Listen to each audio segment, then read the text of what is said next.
বিসমিল্লাহির রহমানির রহিম। আসসালামু আলাইকুম। আপনার কিচেনে আপনাদের সবাইকে স্বাগতম। আজ আমি আপনাদের সুজির কেক তৈরি করে দেখাবো। সেই জন্য 1/4 কাপ সুজি, হাফ চা চামচ ইস্ট, 2টি ডিম ভালো মতো মিশিয়ে নেব। এবার এর মধ্যে দিয়ে দেব হাফ কাপের একটু বেশি জাল করে ঠান্ডা করে নেওয়া তরল দুধ। দুধটা ভালো মতো মিশিয়ে 4 থেকে 5 ঘন্টার জন্য ঢেকে রেখে দেব, যেন সুজিটি ফুলে ওঠে। 5 ঘন্টা পর আবারও ঢাকনাটি উঠিয়ে একবার ভালো মতো নেড়ে নেব।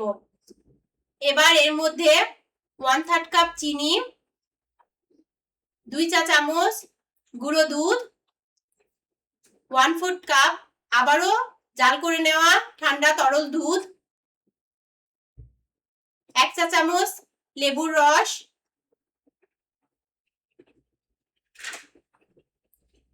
সামান্য এলাচ গুঁড়ো এবং সবশেষে 1 মুঠো কোরানো নারকেল দিয়ে ভালো মতো মিশিয়ে নেব।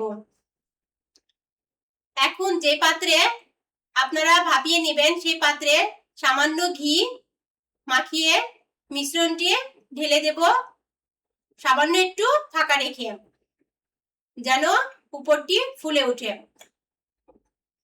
এখন ওপর দিয়ে নারকেল ও কিশমিশ ছড়িয়ে রাইস কুকারে প্রায় 10 মিনিটের মতো ভাপিয়ে নিলেই তৈরি হয়ে যাবে সুজির স্টিম কেক।